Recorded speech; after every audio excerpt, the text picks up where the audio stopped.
Look at those scales. Could those mean... Well then, ladies and gentlemen, allow me to use the words of the magician himself. You never know what can happen in the blink of an eye. Indeed, it seems his alibi can also collapse in the blink of an eye.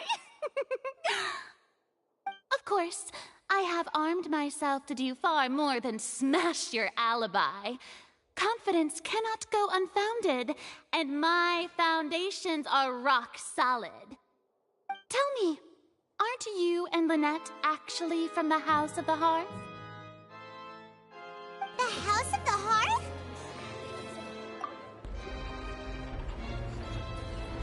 No wonder they did something like this. So the serial disappearances were the Fatui's doing. Now it all makes sense. I've got a feeling that what happened on stage probably wasn't just an accident. That's irrelevant. Our identities have nothing to do with what happened. Indeed. Then perhaps you could tell us everything that happened during that 1 minute. Your first priority is to prove yourself innocent, after all. I'm sure there is little that needs to be kept secret now. Unless your script already has holes in it.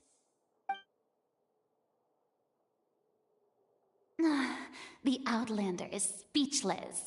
My, oh my, don't they look flabbergasted? Now comes the infighting and discord, I suppose. This was almost too easy. Good thing I made all those preparations. Seems the all-nighter I pulled last night is really paying off. Hey, Linny! Why didn't you tell us this before?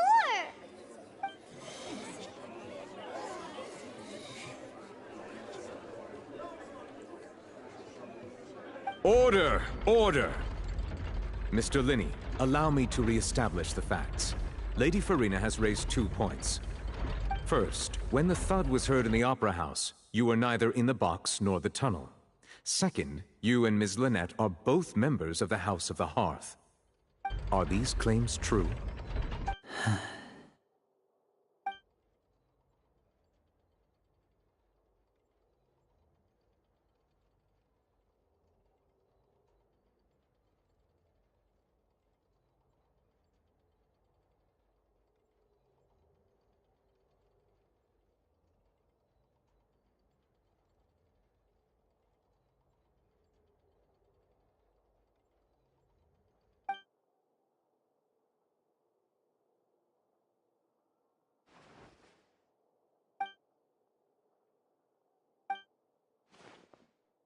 Please answer my question, Mr. Linney.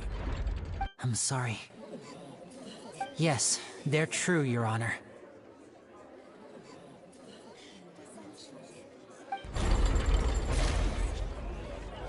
I knew it! Well, that's it. We might as well move on to the sentencing already. What should we do now? Granted. In that case, what is your request? Is that really necessary? They're already as good as guilty. The defendant deceived their own attorneys. What is there left to discuss? Order! Order, I say! Your request is reasonable, and we shall adjourn. This trial will reconvene in 1 hour. So you would stick to Mr. Linney's defense even after knowing what you do now? You certainly have more professionalism than I thought. In that case, my dear audience, let's allow the joy of victory to steep for a little while longer.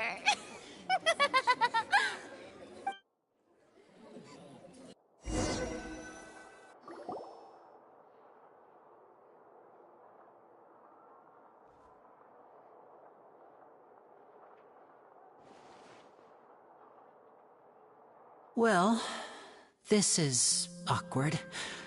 I didn't think the Hydro Archon would dig all that up. I'm sorry, Traveler and Paimon. Yeah, sorry. Ugh. know where to start. We trusted you two. We based our entire reasoning on the assumption that you weren't bad guys. Not to set the wrong tone or anything, but Paimon's really mad! I'm very sorry. I know you're angry, and reasonably so, but please, let me explain. I know you've clashed with the Fatui several times before. I wouldn't be surprised if just hearing the word is enough to make you upset. But our organization is very, very large, and the Harbingers have very different personalities and goals. Right now, we want to save people. As many as we can. That's right. I'm sure we're on the same page when it comes to this nation and the disaster that its people might face. I knew if it weren't for our respective identities, we could become good friends. That's why I didn't wish to flat out lie to you, but chose to hide some details instead. The truth is very important, but being completely transparent about everything would see us spending more effort than we need to. Right. So, you be the judge. Heck, if I were you, I fear that I'd even struggle to trust me at this point. You met a Fatus who works as a magician, a trickster by trade. All by coincidence, too. But still, I'm asking you to trust me. I am no criminal. At least, not in this case. Sorry. Please forgive us. Well, you both say that, but... Right, let's hear your answer first, and no lies now! Of course. I'll answer any question you ask. We've been trying to find out how the Oratrice operates. We want to know why it has a consciousness. Why can it deliver sentences accurately? During our investigations, we learned that the machine's core is beneath it. From that moment on, Lynette and I have been designing this box swap trick, with the objective of getting close to the core. Is that why you needed a whole minute? That's right. In truth, the audience would take about 75 seconds to count down from 60, while I would only need 15 to get to the opposite box. So, after jumping into the tunnel, I accessed the Opera House basement via the vent, and went to investigate the room in which the core is stored. That air vent was created during the construction of the tunnel specifically to execute this step. Well, nothing. As soon as I reached that room and was about to investigate, I heard someone's voice. Which should have been impossible, of course. I was quite certain that I was the only one in the room. That voice seemed to recognize me and tried to speak to me. I chose to err on the side of caution and retreated the way I came. On the way back, I saw the broken vase and the clothes on the ground, but the countdown was almost finished, so there wasn't time to give it any thought. After that, the homicide occurred just as you saw. Well, that explains why you didn't hear the thud. Because of that prophecy I told you about, of course. We must know all we can about this nation's secrets in order to deal with that prophesized crisis. That's the only way we can save everyone. So, there you have it. The whole truth. I swear, I didn't hide anything from you this time. It was never my wish to proceed under this cloud of mistrust either. But, like I said earlier, you can be the judge. If you want to leave because you don't trust the Fatui, there's nothing I can do to stop you. Well, Traveler, you decide. Paimon will follow your lead however you choose.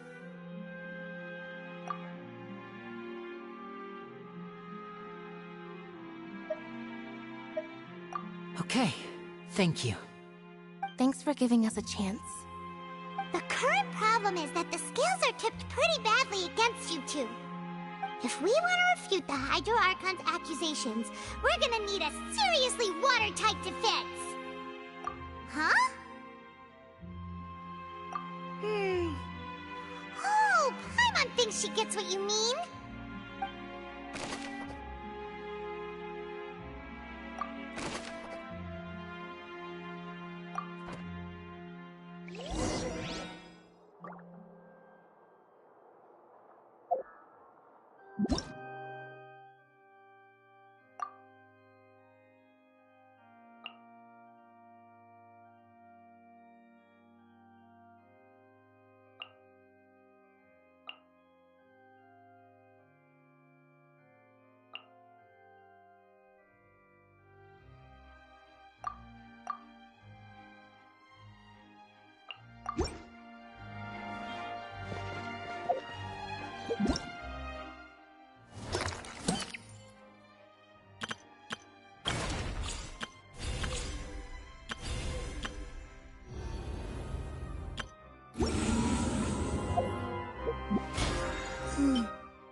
Both parties have returned to their positions. Let us continue the trial. When last we left off, Mr. Linney acknowledged the new evidence presented by Lady Farina as fact. Therefore, Lady Farina may continue stating her reconstruction of the events. That took long enough. Now then, if everyone would lend me their attention. At this stage, let's revisit that scene from Linney's perspective.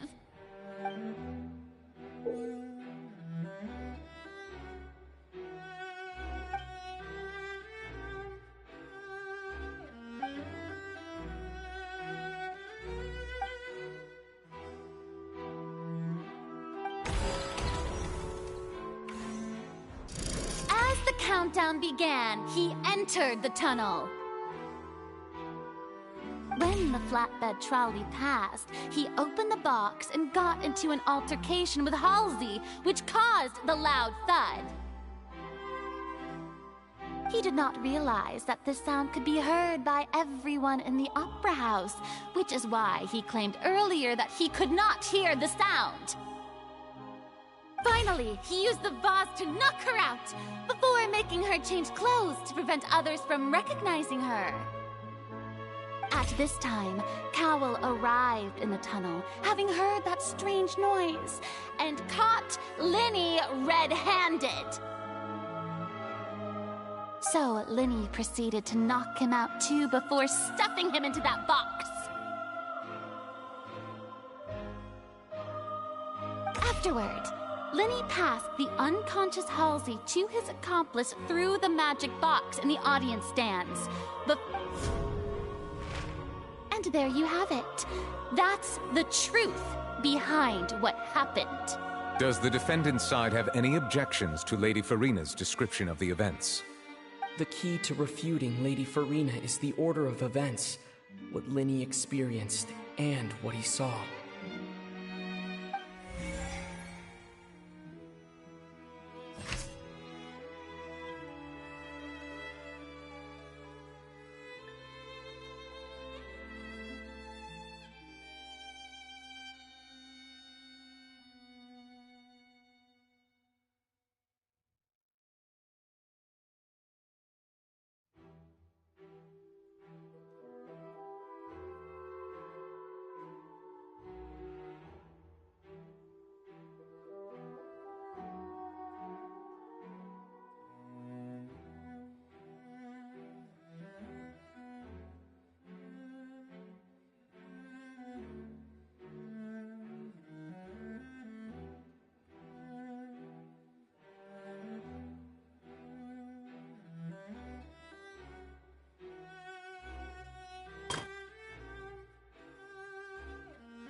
According to Linney, he left via the vent after entering the tunnel.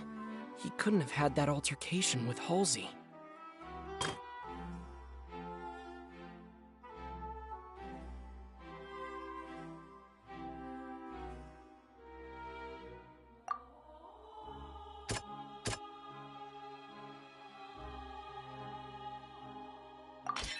Linney went to the room that contains the Oratrice's core. This is the actual truth.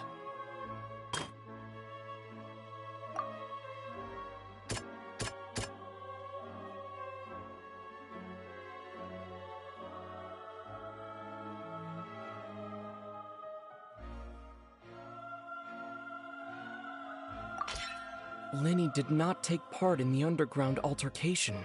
He only witnessed traces of the aftermath. Attention! Ace Detective Paimon has something to say! When the countdown started, Linney did indeed go into the tunnel.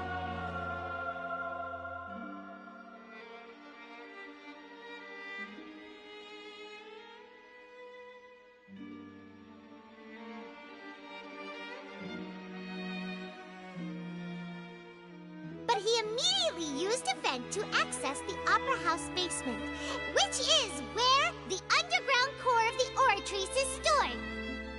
Once he reached that area, he heard a voice in what should have been an empty room. Since he felt something was amiss, he returned immediately. The crime scene had already developed by the time he reached the tunnel again, and in order to complete the magic trick, he did not remain there for any length of time. Finally, he reached the surface, and that was when the accident happened from his point of view. Therefore, he's innocent!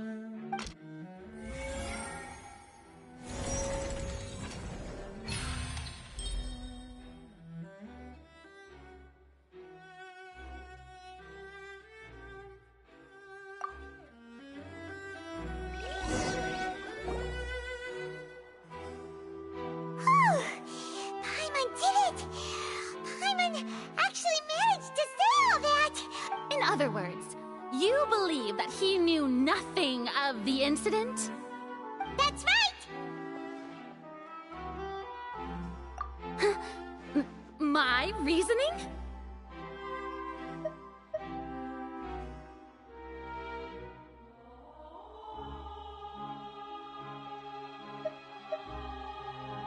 If that's the case, then if Cowell hadn't entered the tunnel, who was the entire setup meant to kill? Assuming that what you say is true, Lenny only needed to kidnap the young girl to cause a new disappearance case. What would the point of killing someone on stage be? Oh, they have a point. That's right, you tell him! And that's why they're partners of mine. They've managed to turn things around. Oh, well, your denial is very strident, I'll give you that. But what proof do you have to back your claims? Of course I do. If he had been in the magic box the whole time, how could he have not heard that sound? Why do you ask? You're saying that he wasn't?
That's right!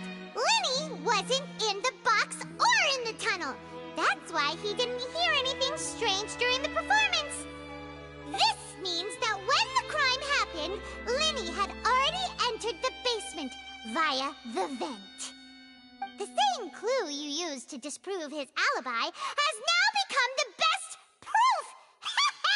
How do you like that? Well played. To think you'd use such logic. Well then, if it wasn't Linny who committed the crimes, then who was it?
The deceased's name is Cowell, Linny's assistant. He would have been able to tamper with the equipment.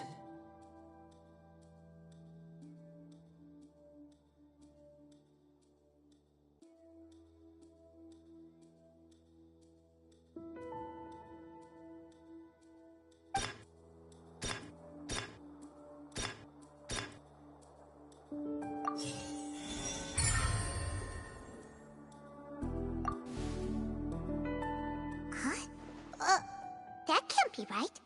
Are you serious? The killer was, in fact, Cowell, the deceased! Oh, is that so? How interesting! Let's hear your reasoning then. What I must do next is recreate the truth. What Cowell did, and how he went from would-be perpetrator to victim.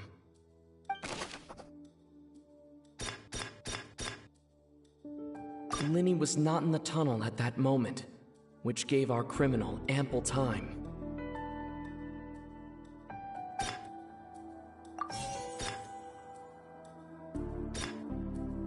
The sound we heard may have come from a clash between the missing Halsey and the criminal.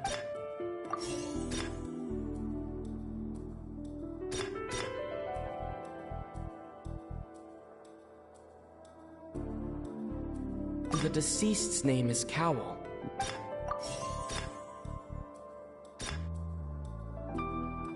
Halsey's clothing was in the tunnel, so there must have been some fear that she would attract attention.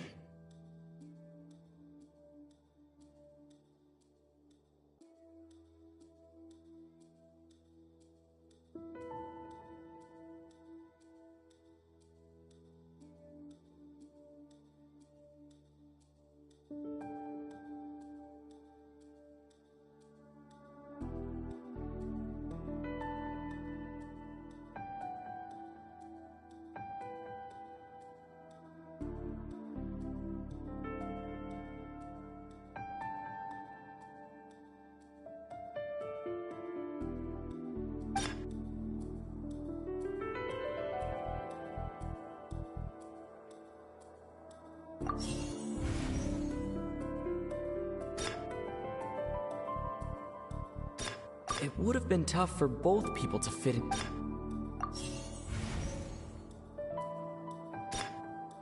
No one entered or left the Opera House through its entrances.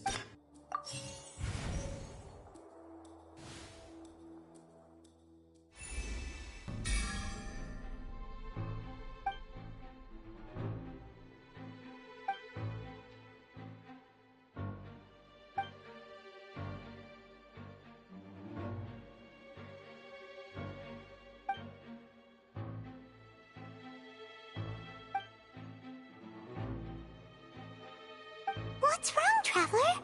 Are you still having trouble figuring things out? I see how it is. So this was all just a bluff. And here I thought you had something to show for it. But it seems you're still far from the truth. Look, since we're at a dead end, why not consider a different track? Just like the trick as it transpired, the end result must have been utterly different from the magician's initial design. If only we knew how Halsey disappeared. Well, that would be nice, but the tunnel only has 3 exits, and none of them seem very likely. And it's not like this is a magic trick where you can just make a real live person disappear. You know, like you did from that water tank, Lynette.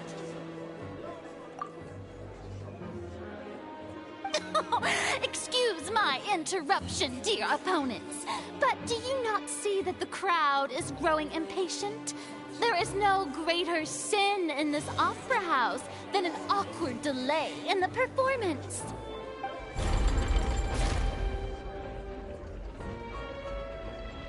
If the defense is unable to make further effective arguments, we will move on to the next stage of the trial. Linny was not in the tunnel at that moment, which gave our criminal ample time.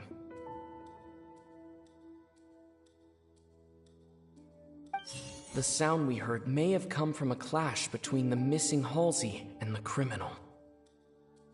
The deceased's name is Cowell, Linny's assistant. He would have been able to tamper with the equipment.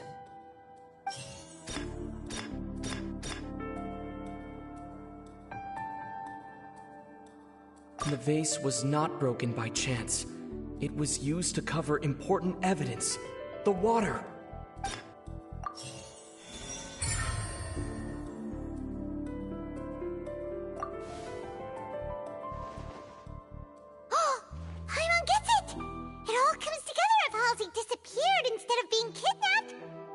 Lynette escaped from the water tank, vanishing gradually and leaving only clothes behind. If there's a similar method where a person could be transformed into water... Oh, just a moment, please. I do hope you know how preposterous you sound at the moment. How could a person ever be transformed into water? This is reality we're talking about here, not some magic trick. Must we really? I should think that of anyone. Your friend Linny already knows this truth very well. Magic tricks are ultimately just illusions and misdirection. But Halsey's disappearance is very real. Even so, I trust the Traveler's judgment. The truth must be out there somewhere. Perhaps some new line of reasoning may open if we try to gather all the focal points that don't make sense. Since Cal was the deceased, we haven't placed much attention on him. But given that we aren't making much progress with the case, it wouldn't hurt to have a look at his belongings, would it? People really do come up with all sorts of harebrained schemes when at the end of their rope. The way I see it, your suggestion that we broaden the scope of our investigation is nothing but a tactic for stalling the trial. Nevertheless, I believe that this is a reasonable request on the part of an attorney. Since the trial does indeed appear to be at an impasse, I believe that additional evidence may help us make more progress. Guards, please step into the lounge and examine the personal effects of the deceased, Cowell.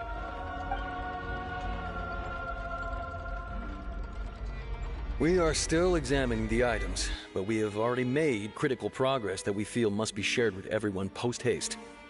We discovered several test tubes of fluid within Cowell's baggage, each labeled separately. The notebook in his backpack claims that these fluids are water from the primordial sea. The primordial sea? The note's contents also indicate that Cowell belonged to an organization that sells illegal drugs and that he had an accomplice. The notebook has many entries concerning safe usage of these fluids, in which the keyword dissolve appears many times. One of these tubes was labeled Opera Epiclese, along with yesterday's date. It is empty. The notes also state that these dissolution properties work exclusively on people from Fontaine. It's likely that Halsey was chosen as some sort of test subject. As such, we believe that the defense's hypothesis is, in fact, supported by sufficient evidence. You gotta be kidding! People dissolving into water? Could something so ridiculous actually be true? Wait a moment. This reminds me of a certain prophecy, but it's just a coincidence, isn't it? Huh. If people can become water, does that mean that the water tank's real use was as a means to hide water stains? And if Cowl was targeting that girl... Wait just a minute. Could that mean... You two, with me, quick! Demoiselle, wait! What about your partners? Let's go. Just trust me. Order! Order! It is undeniable that further examination of the deceased's personal effects has yielded some surprising results, but we cannot yet verify the veracity of these clues. Still, let us assume that these clues are indeed authentic, albeit with the understanding that Ms. Halsey has yet to be found. Guards, please continue examining the items along these lines. Mr. Linney, it appears your hypothesis is supported by the evidence, so please continue speaking. Of course. Thank you, Your Honor. If we uphold this hypothesis, I believe that many of this case's seemingly unrelated clues can be connected together. Right! Like the metal hook! That one didn't make sense at all. Let's think about this. Cowell's methods must have something to do with that water from the primordial sea.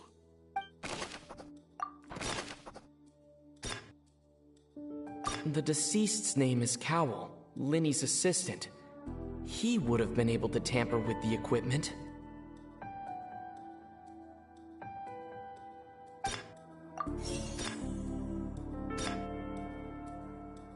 Now it seems like the hook rope was not meant for another...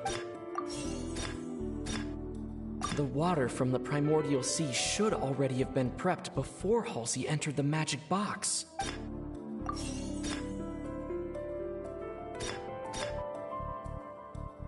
I remember there was something else within the inner layer of that box.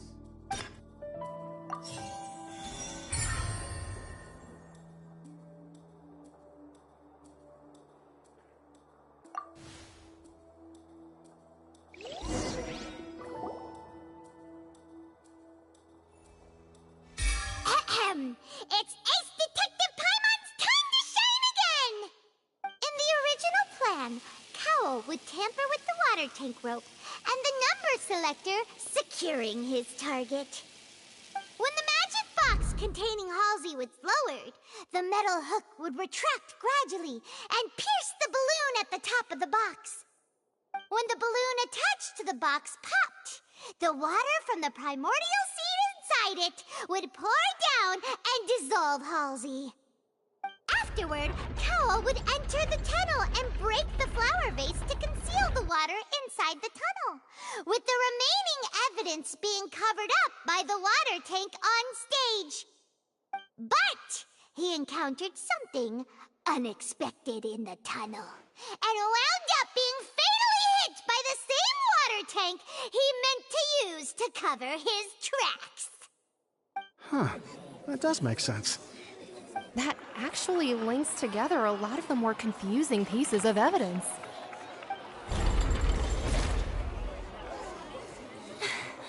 Oh dear, what do I do? Even I think they sound convincing now. Have I falsely accused an innocent person? What a humiliation. Now, it seems like the only point of contention remaining is the exact circumstances that led to Cal's death. His notes mentioned he had an accomplice who could be related to the situation. On that note, the guards have just contacted me indicating that they uncovered new evidence. I shall now invite him on stage to share it with us. Thank you, Your Honor. We were just inspecting the luggage of the other people involved in this case. And we found an identical sample of the water from the primordial sea among Linny's personal effects. What? That can't be. Oh, I see. Well, how wonderfully comedic to have your own counterattack only to come back and wound you. Does this not clear all doubt? My dear citizens, my loyal audience, allow me to present my reasoning and bring this performance to a swift close.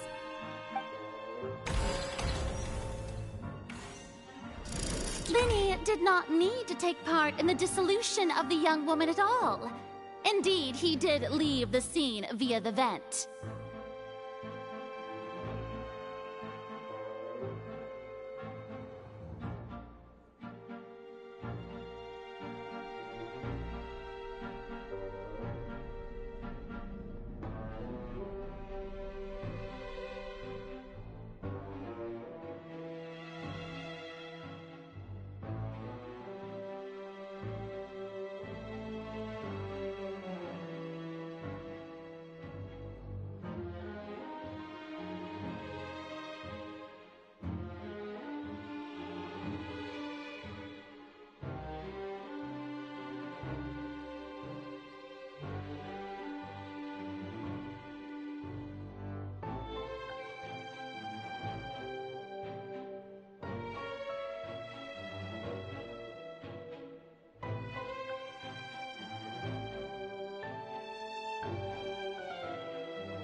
Having made modifications to the props beforehand, his accomplice Cowl then caused Halsey to vanish using the water from the primordial sea. But upon his return, in cruel avarice, ultimately, he knocked Cowl out. Now, as much as I... Am I right, Mr. Linny? We've used up all the evidence we collected. There's no way for us to make a rebuttal here. Is this the end of the road?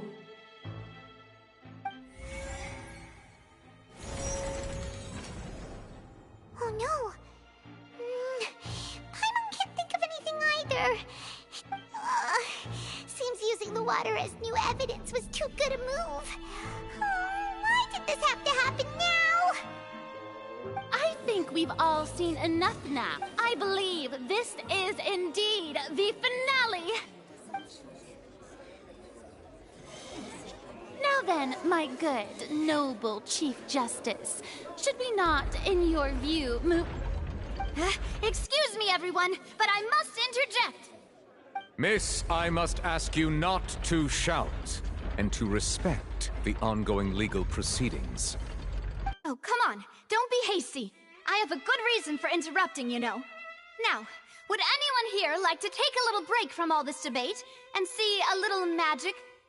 I'll show you an amazing trick. One that can bring a young woman who has disappeared back in the flesh, right before your very eyes. Please, do the honors, Mr. Linny, if you... What in the world is she saying? No offense, miss, but miracles like that are beyond my scope as a magician. Come on now, don't be silly. Magic is all about misdirection, isn't it? It often conceals the truth while presenting a fascinating illusion. But once everyone believes the illusion, can't magic reveal the truth to them once again?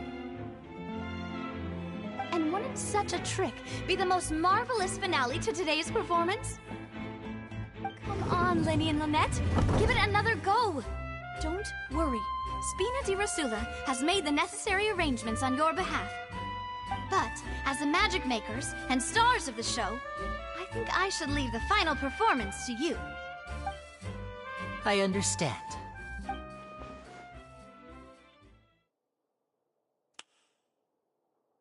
And voila!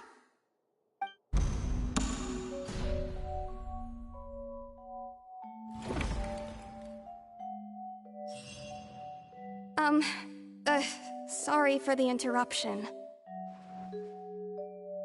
Wait, isn't that Halsey? So the whole thing about people dissolving wasn't true after all?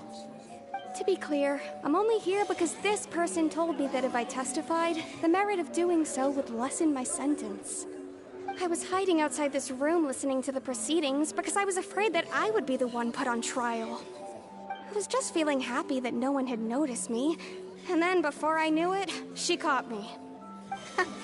That'll teach you to underestimate us three. Where should I begin? I'm sorry. I'm the one who killed Cowl. I admit it. What? Why? Firstly, my name isn't Halsey. It's Lillian, and I'm originally from Mondstadt. I heard that Linny's show was gonna be a real thriller, but I missed the chance to buy a ticket, so I stole one. That's how I make a living. I steal stuff here and there, and I'd never been caught before. But I was noticed at the harbor a few days ago, and I barely got away. Linny was the one who caught me in the act. Hey, no wonder you look familiar. So you were the thief. Liddy even mentioned that you were pretty skilled. Well, and I thought that would have been the end of it, but then the number selector chose me. He even mentioned the Fortress of Meripede. That's a prison, isn't it? So you can imagine how shocked I was. I thought he was onto me for sure. So I played along with the show while looking for an opening to flee, but then I got water poured on me for no reason, and then someone jumped into the tunnel to nab me. I wasn't going to take that lying down, so I knocked him out and stuffed him into the box. There was nowhere to run from there, though, so I had to change my clothes and hide in a box containing performance costumes. I slipped out after the first guard arrived at the scene and continued hiding inside the opera house. Can a person even hide in there?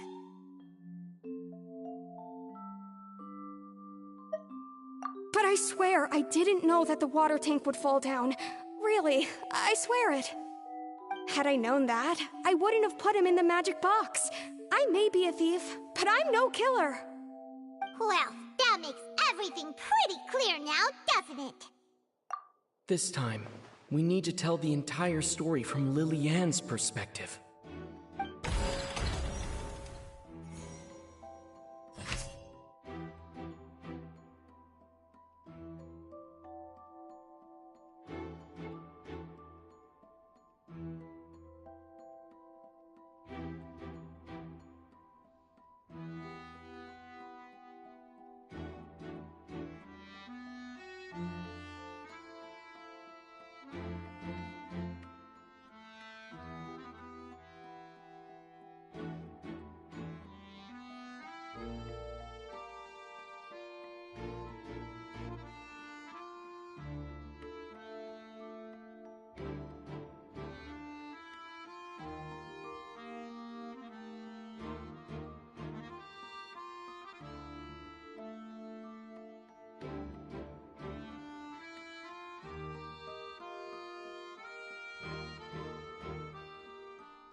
Seems this won't produce.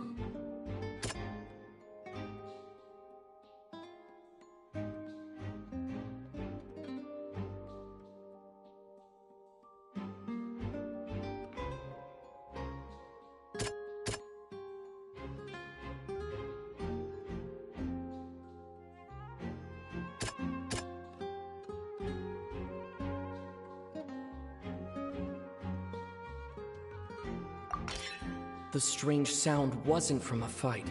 It was Lilianne's attempt to break out when she was frightened.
The flower vase was not broken to cover anything up, but it was smashed during the struggle between Lilianne and Cowell.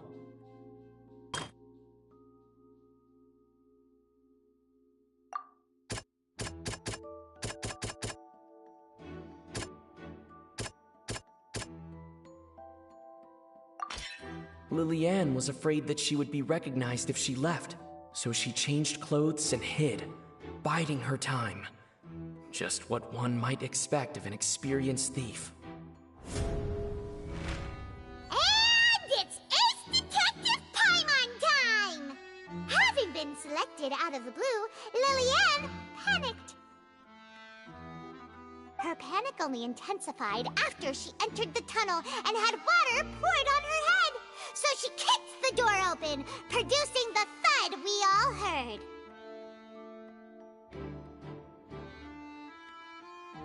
Hearing the commotion, Cowell leapt tunnel, only to discover that Lillian had not dissolved.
He did not know that Lillian was not from Fontaine, but was a thief who made her way in by stealing a ticket.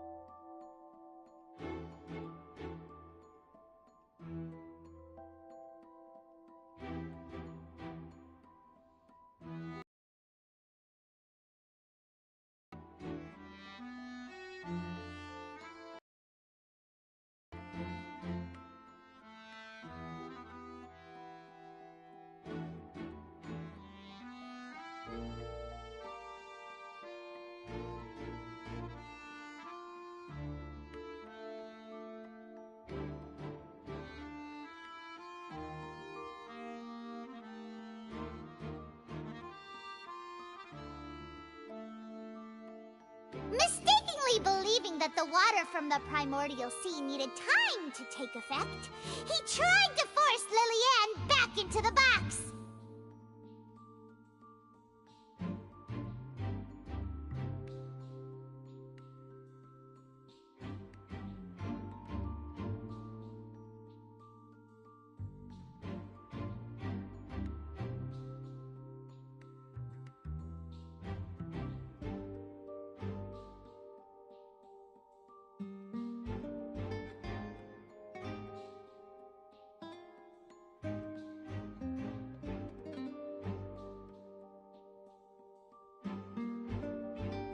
The two broke the flower vase during the struggle, but Lillian came out on top, knocking Cowell out and putting him in the box.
no way of escaping, she changed her clothes and hid in the costume trunk until the performance ended.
that she would have to go through guard inspection if she tried to leave afterward.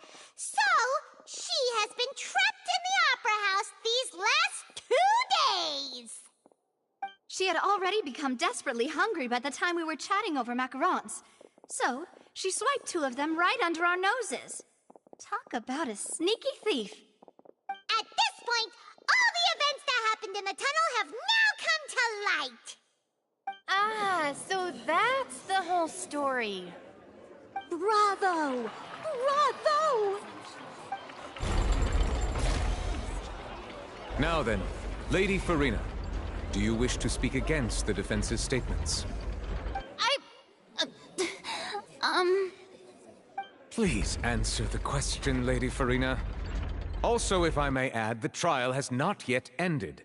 As such, I request that the prosecution not leave the room before the proceedings have concluded. What? Are you reading my mind now? No. I have no further arguments. I admit defeat. But really, could you at least have left me with some dignity? Wow! Look at that! She's like a deflated balloon now! If there are no objections, then as the Chief Justice of Fontaine, I shall once again repeat the full sequence of events. The actual perpetrator of the serial disappearances, Cowell, selected his next victim from the audience reservation list. With some modifications to the selector, he could ensure that the pre-selected young woman would be chosen. To cover up any evidence while committing the deed, Cowell thought of allowing the water tank to fall, which would conceal the water left behind after the young woman was dissolved. He also tampered with the rope suspending the water tank, using the fireworks at the end of the performance to cause the tank to drop and hide the watermarks. He poured the water from the primordial sea into a balloon during the preparation of the magic box, and stuck it to the box's lid. Finally, he passed the prepared hook on a rope through the gap in the magic box's door when bringing the young woman to said box. When the magic trick officially began, the box containing the woman was lowered into the tunnel, tightening the hook rope and bursting the balloon containing the water. If all had gone to plan, the young woman would be dissolved at this time. However, Liliane was not from Fontaine, and thus fled the box with a loud noise. Realizing that there was trouble, Cowell entered the tunnel and met Liliane. Thinking that the waters had not yet taken effect, he decided to proceed. However, his opponent was more capable than he thought, and he was overcome, knocked unconscious, and placed into the magic box, and thus became his own final victim. Liliane, according to her own statements, then changed clothes and hid until the performance ended, before hiding in other parts of the opera house. As for Linny, he was in the underground structures within the opera house, and was thus ignorant of these happenings. From this reconstruction of events, we can conclude that Linny, the accused, is in fact innocent. While there is much in Linny and Liliane's conduct that should still be investigated separately, this case, at least, can be handed over to the Oratrice to make the final decision.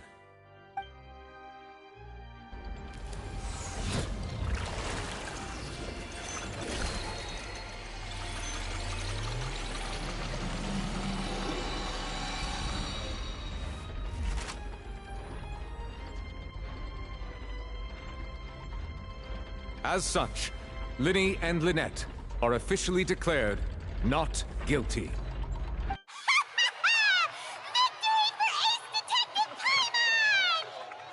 Great work, partners. Thank you all. Thank you so much. Next, I think we deserve an explanation, Guard Vaughn. How did you find the water from the primordial sea in Linny's baggage? Right! Your discovery caused me to make a serious mistake, you know. Or was that not a discovery, but false evidence that you dared to bring before this court? I suspect that the accomplice mentioned in Cowell's notes was not Linny, but you, yes? I'm sure you know what you must do to lessen your sentence. Speak quickly! Unless you want to earn yourself a one-way ticket to Coupon Town. I was just following orders. We were supposed to place blame for the serial disappearances onto Linny, and thus cause suspicion to fall on the Fatui. The higher-ups said this was the best opportunity to do so.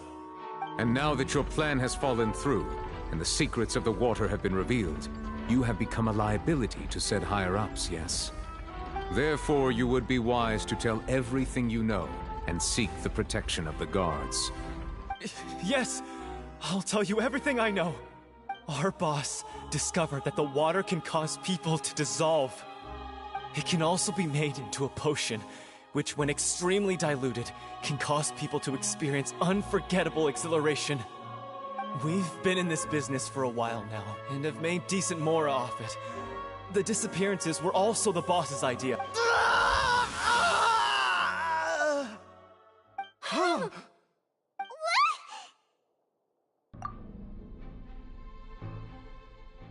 And now he can no longer talk. Such ruthlessness. I shouldn't have expected any less of them. An outrageous act. All present, please submit to inspection immediately.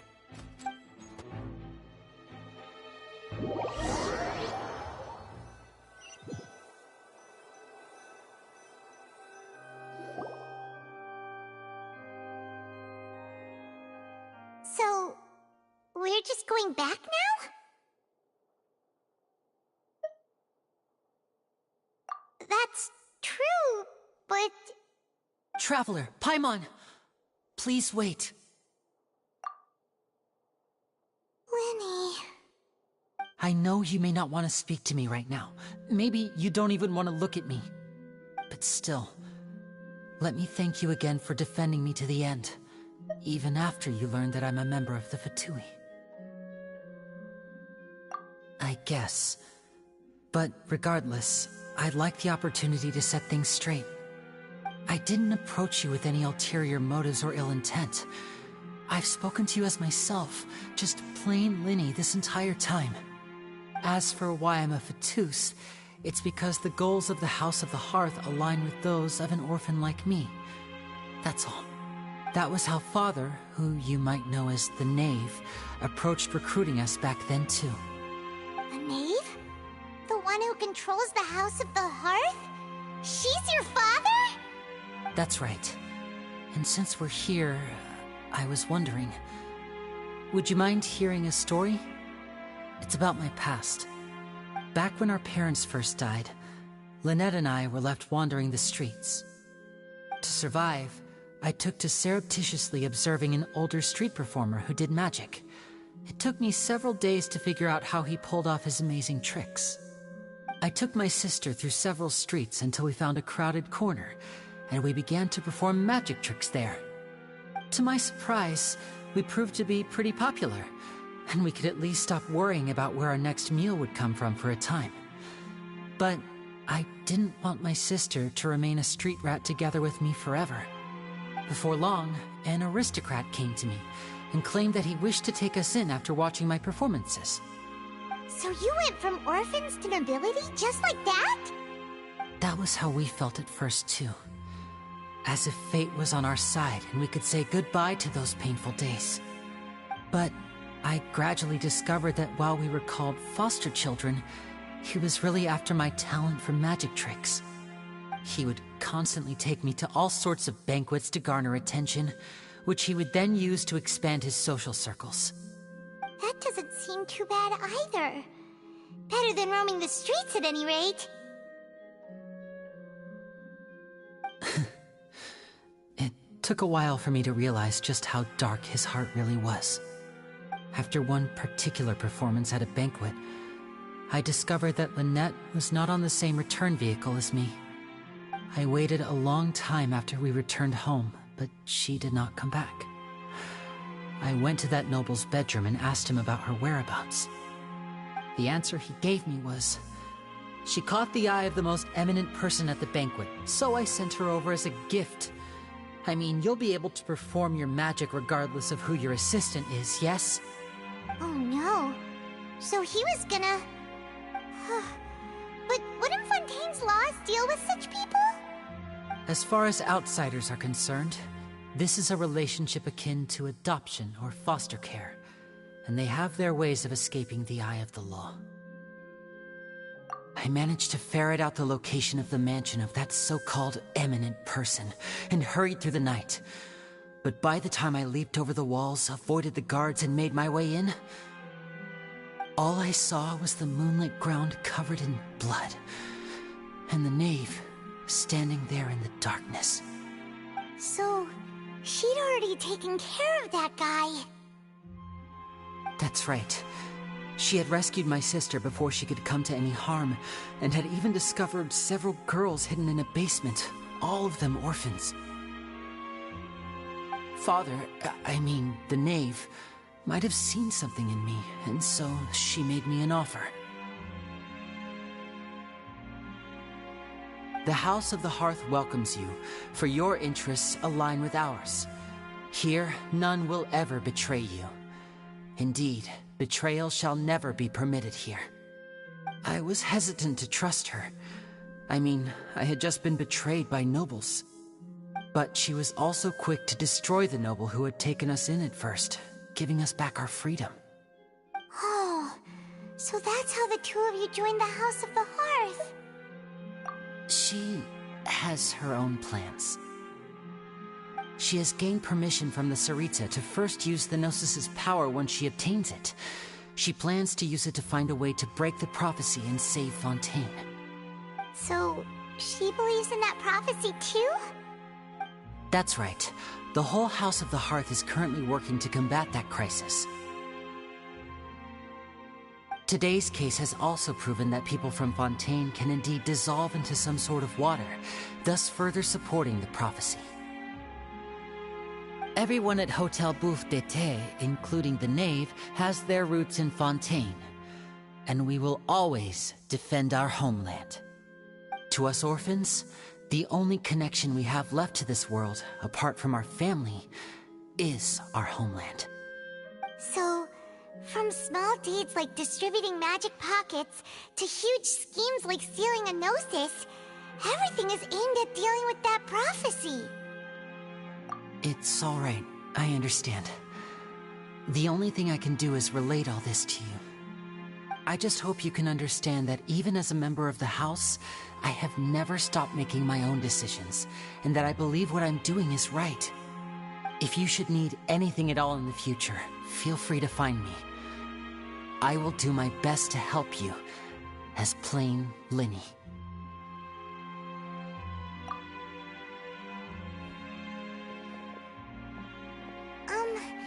Bye, Linny!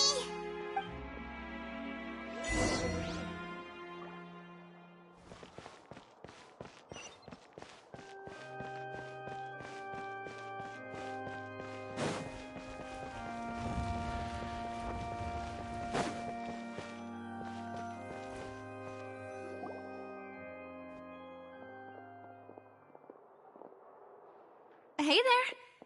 What was with the disappearing act you pulled right as the trial ended? Were you looking for us, Navia? Well, this whole thing isn't exactly over, is it? I do feel that we're getting closer to solving the serial disappearances case, though. Don't you think so, too? Huh? What's wrong, my dear partner? Besides, are you sure we're the ones who can crack a case that's been cold for decades now?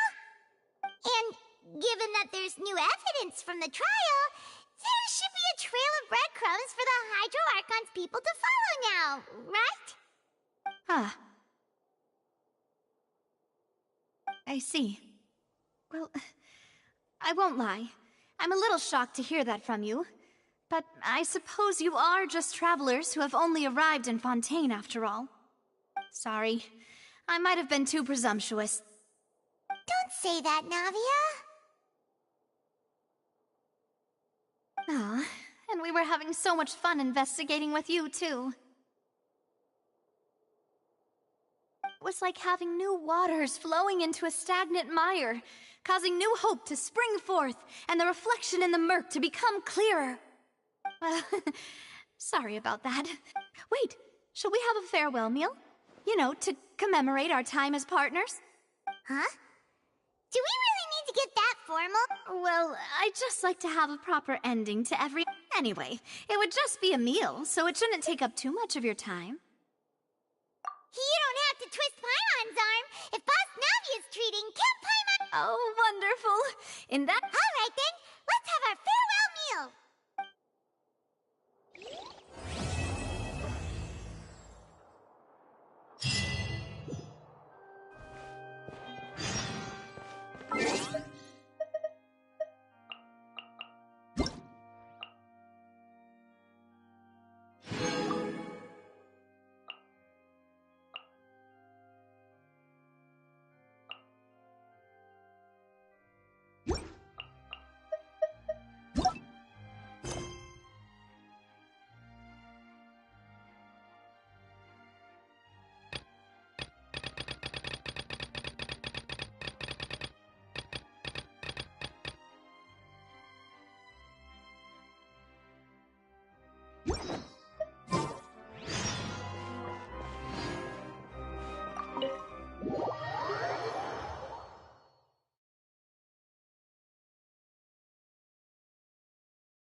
Oh, don't worry. We haven't eaten at a hotel like this. In that case, I'll go... Ooh, everything looks so good. People in Fontaine sure know how to enjoy life. Why, of course. Go ahead, try whatever you like. If the food's good, I'll make a group reservation for the rest of Spina di Rosula next time. And if it's not? Well, then I'll still bring everyone. Albeit with only one dish per table. You, sure have your own way of doing things. Oh, we called this a farewell meal, but we could also treat it like a victory feast, right?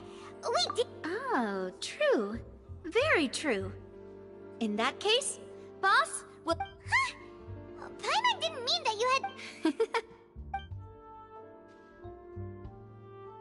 Speaking of cases, do you think that the mastermind behind the serial disappearances will get caught soon now that this has all happened? Well, we've certainly taken a big step forward, but I feel that's about it. We know that there's an organization that means to dissolve these young women, but we still don't know what they are really after. If it hadn't happened right in front of us, Paimon wouldn't have ever believed that a person could be dissolved like that. Right? Yet it was because this was such a preposterous notion that the investigation could never really move forward before. Ugh. If only that guy could have finished speaking! We were so close to hearing who was behind it. In such investigations, even the smallest step can seem like a yawning chasm if the trail of clues is cut off. To be honest, I don't have high hopes for any follow-up that the authorities might conduct. It's not that I don't have faith in their ability, it's just that a different perspective is required in some matters.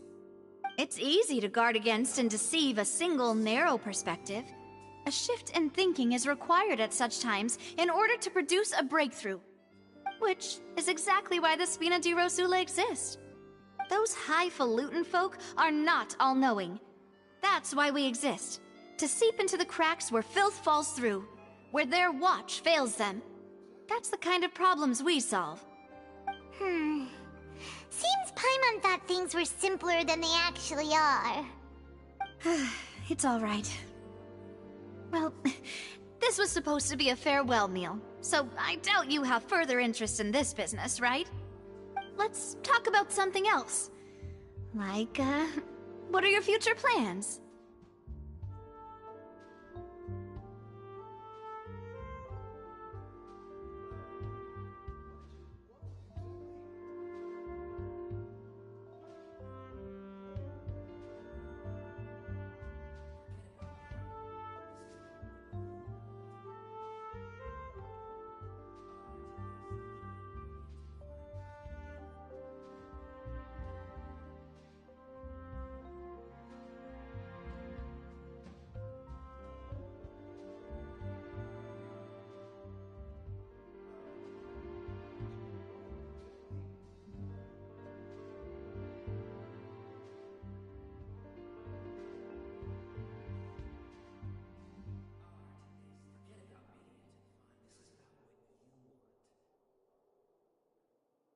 That's true. We didn't have a chance to speak to her after the trial ended. It didn't really seem like the right time or place to do it anyway. I see. So, your primary objective, which has been foiled so far, was to have a chat with the Hydro Archon. I've heard that there's a long line of people waiting to meet Lady Farina. I suspect you'll be waiting for quite a while, considering that you missed your chance today. Yeah, we've heard that she's super popular here in Fontaine, and that it'll be tough getting any of her time. Well, would you consider some more, unique ways? Perhaps even methods of, let's say, questionable legality? Guess that's Spina di Rosula's boss for you. Chock full of sketchy ideas. Well, what did you have in mind? Well, one way would be to infiltrate a performance troupe at the Opera House, only to abandon your act at the play's climax and ask to speak to her after the performance. I'm sure Lady Farina would be eager to see the ending, and would agree in order to finish watching the play, don't you think? Could you suggest something a little more practical? All right, here's another. Find a way to conceal yourselves under her bed, then wake her up in the dead of night and demand answers. Don't let her go back to sleep until she... I can personally testify that this one works. When I'm sleepy, I'll do anything as long as I can finally get some sleep. That might work, but that's not really the problem. The problem is we don't want to get ourselves arrested. Ah, valid point. I overlooked that part. I was just thinking about... all right, no more joking around. You did defeat her in court, clearing citizens of hers from false accusations. You mean that if we catch her while she's on a break, she might be too embarrassed to refuse? Why don't we give it a try after this meal? Huh? Paimon, did you drink my Fanta? Was this your drink? Sorry about that. No, it's fine. Alright. Honestly, Paimon wouldn't recommend Fanta anyway. It tastes kinda salty and icky. Is that so? Huh. If we're all finished eating, then I'll... Yeah, we're...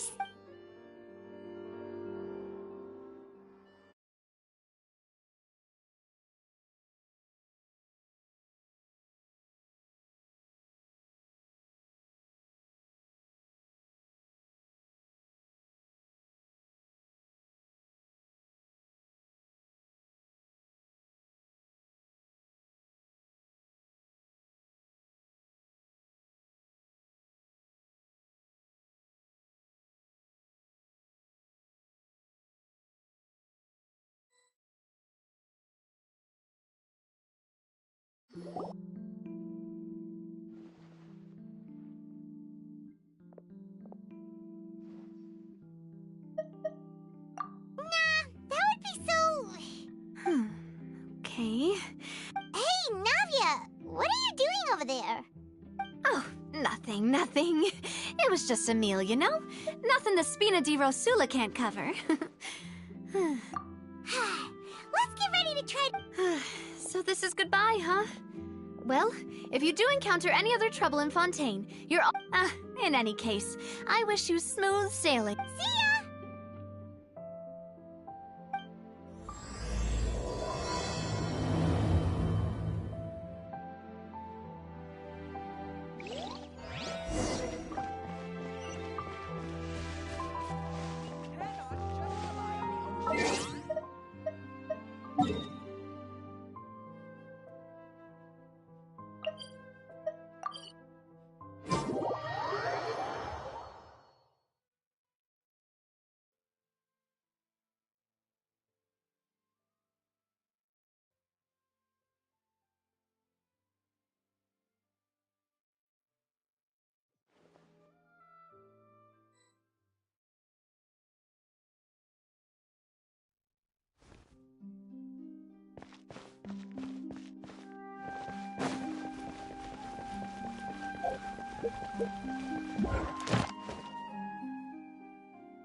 People around anymore.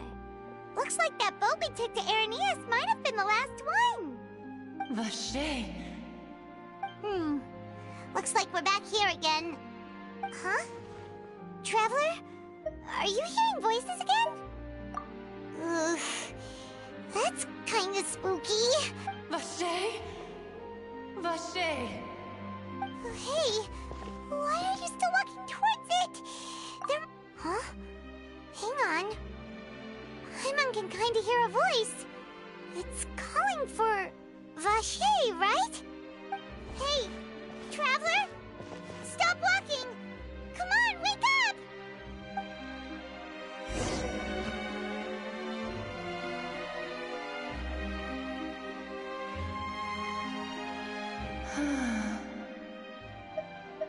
Vache! Are you... my dear Vache? No, wait. You seem to be someone else. Do you know Vache? Do you know where my love is?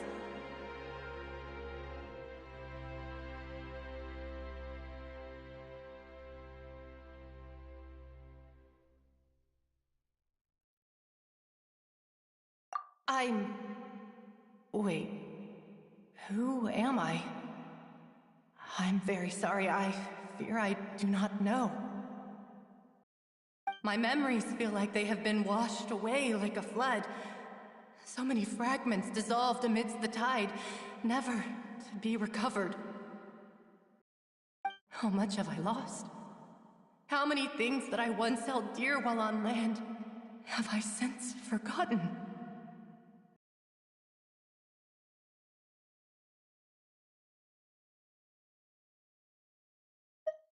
Yes, that is what I was once. But now, I do not know how I came to be like this either. I only vaguely remember being covered in... I also remember going to many places. I loved adventure, loved exploring places of peril. No matter where I went, Vacher would go with me. I knew how dearly he loved me. And I also loved him equally as much. But now, we can no longer go back. The pain of such parting. No! Our reunion no longer has any meaning. There is no way for us to create any new memories. The thought of me gives him no succor. So let it lie forgotten beneath the waters. If you meet Vacher, tell him not to look for me. Tell him to move on. That is the only thing I still remember. Perhaps that is so. As I was submerged in the waters, losing consciousness, I saw Vacher above the surface.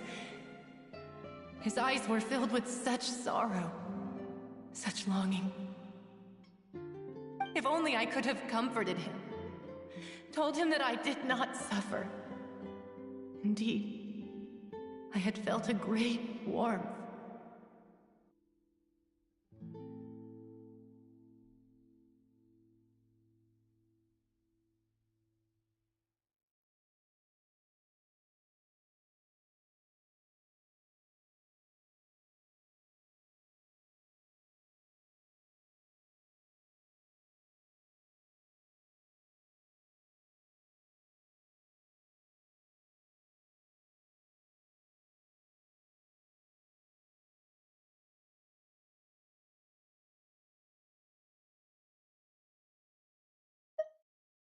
Is that what you call it? Dissolving? If anything, I consider it a form of release. It was a state of neither fear nor frenzy, with only an endless peace, like the water's still surface. I could also liken it to being a thirsty person who drinks water for the first time, and only then sees how they have lived for so long in a world of endless want and anxiety.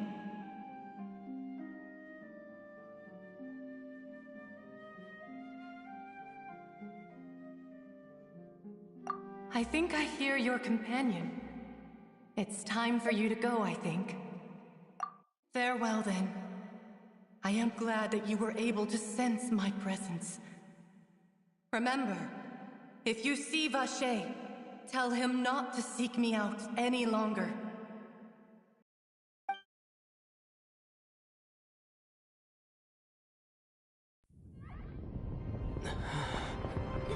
Wake up! Come on, hurry! Navi is outnumbered!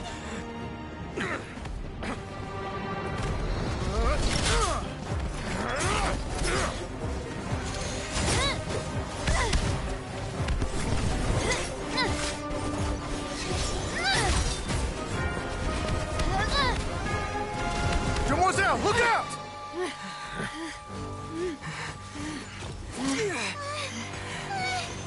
Dear God, it's a whole army of Gardamex.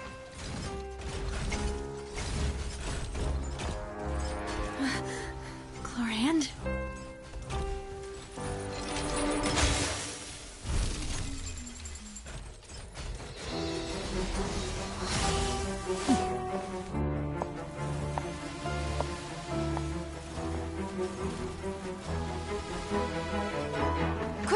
a chance!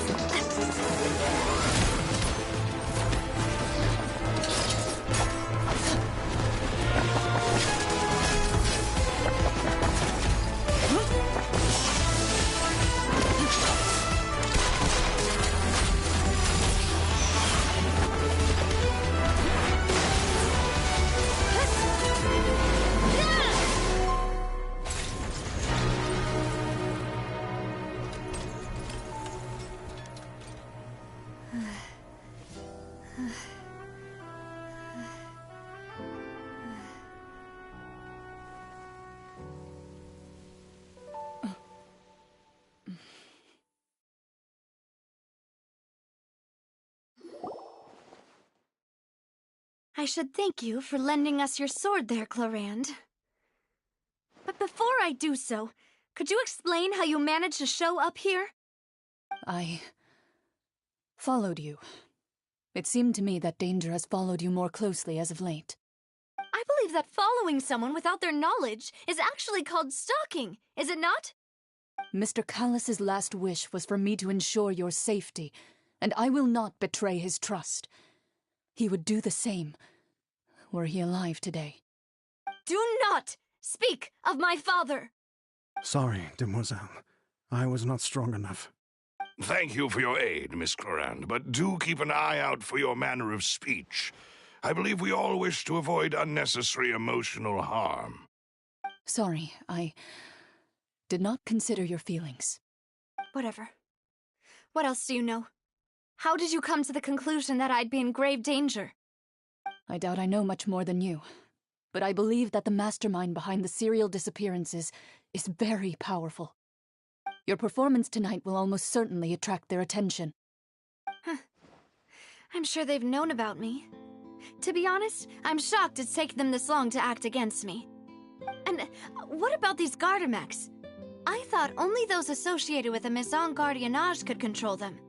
None of these mecha have serial numbers. I was sure to check a moment ago. They are not the ones used by the authorities to enforce the law. I can only conclude that some powerful or wealthy party must have obtained them via illegal means, deploying them as a private force of sorts. What? Your point being that they're out of Spina di Rosula's league, then? Yes. Be careful, and do not act rashly. I will continue investigating no matter what. We will bring the truth to light. That's my father's true last wish. Regardless, thank you for your help today, Clorand. But if you get any ideas, tell me first. I don't much appreciate being followed. I do not think that they'll strike again anytime soon. So I shall stop following you. Good day, all.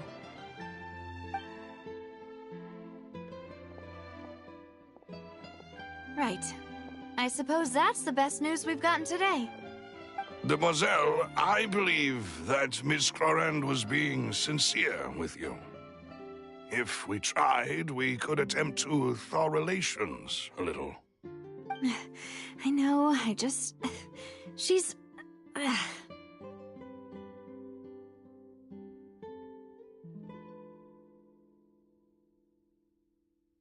Oh, thank goodness! Paimon thought we were done for! Those Gardamex came out of nowhere while you were unconscious, and Nadia and her gang saved us!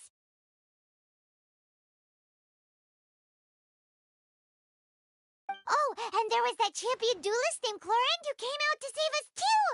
We got lucky there. Paimon probably couldn't have fought them off otherwise. Oh, come now. Forget all that polite talk. That wasn't really a farewell meal we had back there. Not for me, anyway. In truth, I hope that every meal we have together shall be a victory feast. As such, we're still partners. There's no need to thank me. It will take 50 years for me to match Demoiselle's If it were me, I would have... All right, you two. That's enough. Actually, Navia, how did you know that we were in danger? You sure did show up in the nick of time. Well, to be honest, you're the one who tipped us off, Paimon. Huh? Really? Paimon contributed somehow? Ooh, Paimon's even more amazing than she thought! Yes, all thanks to you grabbing my drink by mistake. How did that help? After we parted ways, I was on the way back to one of our bases when I suddenly thought of what you said. That the Fanta tasted kind of salty and icky.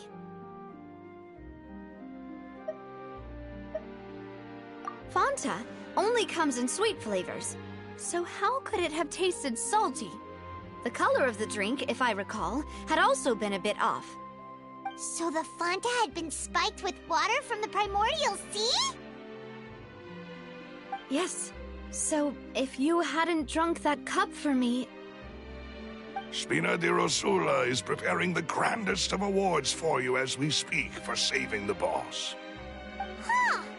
Really? I sent people to Hotel de Boer to investigate, but whoever did this left no trace at all. That's when I figured out that you might be in danger and hurried here as quickly as I could. But why would they go after us too? All we did was defend Linny in court and help clear his name. Ugh, now we're caught up in this mess too, aren't we? Well, you did foil a plan that they were probably pretty proud of, and almost got their name in the process. Speaking of which, did anything strange happen when you drank the primordial seawater? Well, it can't be a coincidence that the traveler fainted just now. He said that he heard that voice calling for Vache again. Oh, and this time Paimon heard it too, but it was real faint. Does this situation have to do with the primordial seawater then? Does that mean the primordial seawater raises someone's sensitivity to hydro when it's used on people who are not from Fontaine? That doesn't sound like too much of a bad thing, to be honest. New intel? While you were out cold? Well, let's hear it, shall we? Oh, that is important. Vache. That name doesn't ring a bell. I suppose he hasn't stepped forward as a witness in court lately. Since he saw that young woman dissolve, he was at least at the crime scene. But he never gave testimony or any information regarding people dissolving in the primordial seawater. Could he have been threatened? Yes, thank you. This is very important information indeed. We will continue to investigate. Oh, you mean you'll help us investigate? Well, you did say that our farewell meal didn't really count. That means we're still partners, right? And besides, we're in this now whether we like it or not. You're not gonna let those people who targeted us get off the hook so easily, are you, Traveler? Do try not to look quite so pleased. You are the face of Spina di Rosula, after all. You talk too much. Well, in that case, let's head back to one of our bases, shall we? I'll arrange accommodations for you. We also have some plans to go over, and hopefully we can deepen our bonds as partners. But we'll take that one step at a time, I guess. Don't worry, you two. With us around, our base is definitely secure.